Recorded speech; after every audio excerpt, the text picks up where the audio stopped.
Di tengah gempuran raksasa retail dan belanja online, toko kelontong lokal itu, ya logikanya sih, harusnya udah nggak ada lagi. Tapi, gimana kalau ada satu yang ternyata nggak cuma bertahan, tapi justru menang telak? Hari ini, kita bakal bongkar sebuah kisah sukses yang kayaknya melawan semua aturan main. Pertanyaannya sebenarnya simpel banget.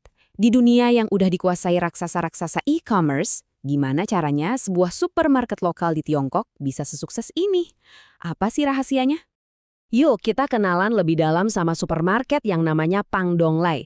Namanya mungkin kedengeran asing di telinga kita, tapi pelajaran bisnis di baliknya, wah luar biasa banget. Oke, kita masuk ke bagian pertama. Anomali supermarket. Kita lagi ngomongin soal pahlawan lokal dari Provinsi Henan. Coba dibayangin nih, di saat semua orang rame-rame belanja online atau pergi ke hypermarket yang gede-gede itu, Pangdonglai ini justru jadi semacam penjaga gerbang buat komunitas lokalnya. Mereka berhasil banget bangun loyalitas yang super kuat di tengah persaingan yang ketatnya minta ampun. Keren banget kan? Lanjut ke bagian kedua, strategi yang kelihatan di permukaan. Nah, kalau kita lihat sekilas, kayaknya mereka ini sukses karena jago banget perang harga. Tapi, ini baru kulitnya aja loh. Kunci strategi mereka itu ada di konsep yang namanya sinking market atau pasar akar rumput. Jadi, ini tuh pasar-pasar di kota kecil yang sering banget dicuekin sama pemain-pemain besar. Dan justru disitulah Pangdonglai jadi rajanya. Jadi, strategi permukaannya itu ada 3. Pertama, harga murah gila-gilaan dengan modal keanggotaan. Kedua, pengalaman belanjanya dibikin kayak di pasar grosir, simple. Dan ketiga, logistik mereka super efisien, terutama buat produk seger. Kedengarannya cukup masuk akal kan?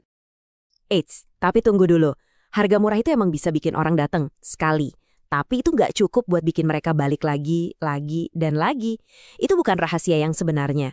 Ada sesuatu yang jauh lebih dalam di balik kesuksesan mereka.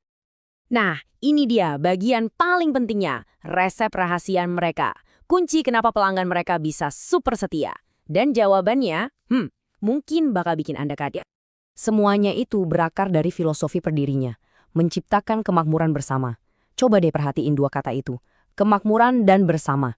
Ini bukan cuma slogan kosong di tembok loh. Mereka benar-benar ngejalanin ini. Perbandingan di slide ini ngejelasin semuanya. Bener-bener bumi dan langit. Waktu retail lain bayar rendah, Pangdonglai bayar jauh lebih tinggi. Waktu retail lain punya budaya kerja yang kaku, Pangdonglai menciptakan lingkungan yang saling menghargai. Dan yang paling gila, mereka beneran bagi-bagi keuntungan secara signifikan. Grafik ini nunjukin dengan jelas banget. Gaji di Pangdonglai itu bukan cuma sedikit lebih tinggi ya, tapi jauh melampaui rata-rata pesaingnya. Mereka langsung nyerang masalah paling kronis di industri retail, upah yang rendah. Oke, kita masuk bagian keempat. Staf bahagia, pelanggan juga bahagia. Sekarang kita coba sambungin titik-titiknya, gimana sih kebijakan internal ini bisa ngasilin keuntungan. Tabel ini nih, ngerangkum semuanya dengan sempurna. Gaji lebih baik, hasilnya motivasi lebih tinggi. Lingkungan yang menghargai, hasilnya senyum yang tulus, bukan senyum palsu yang dipaksain. Bagi-bagi keuntungan, karyawan jadi punya rasa memiliki. Dan kerja yang stabil bikin mereka jadi ahli, kenal banget sama produk dan pelanggannya. Jadi, poin utamanya itu ini. Pelayanan luar biasa yang jadi ciri khas Pangdonglai itu bukanlah hasil dari training aneh-aneh.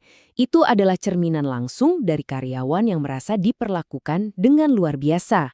Sesimpel itu, tapi dampaknya dahsyat banget.